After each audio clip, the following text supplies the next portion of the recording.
बटाट्याचा खीस बनवण्यासाठी आपल्याला इथे मोठ्या साईजचे फ्रेश जाडसाठी सालीचे बटाटे घ्यायचे आहे। बटाटे स्वच्छ पाण्याने धुवून घ्यायचे आहे। वरची साल काढून घेतल्यानंतर खिसणीच्या मोठ्या भागाच्या बाजूने आपल्याला ह्याचा खीस करून घ्यायचा आहे।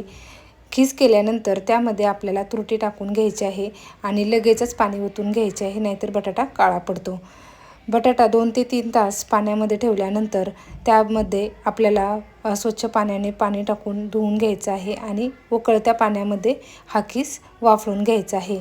साधारण 50 ते 60% हा खीस आपल्याला शिजून घ्यायचा आहे। साधारण शिजण्यासाठी जवळजवळ 10 मिनिटे वेळ लागतो। चुलीवर जर असेल तर पटकन शिजतो। आता यातील सर्व पाणी आपल्याला काढून घ्यायचं आहे। चाळणीच्या साहाय्याने आपण याचे पाणी काढून घेणार आहे आणि पाणी काढल्यानंतर एका सुती वस्त्रावरती आपल्याला हा खीस वाळून घ्यायचा आहे। 1 दिवसामध्ये मस्त असा आपला खीस वाळतो आणि हे पहा एकदम छान असा आपला इथे पांढरा शुभ्र बटाट्याचा खीस तयार झालेला आहे। तुम्ही नक्की ट्राय करून पहा।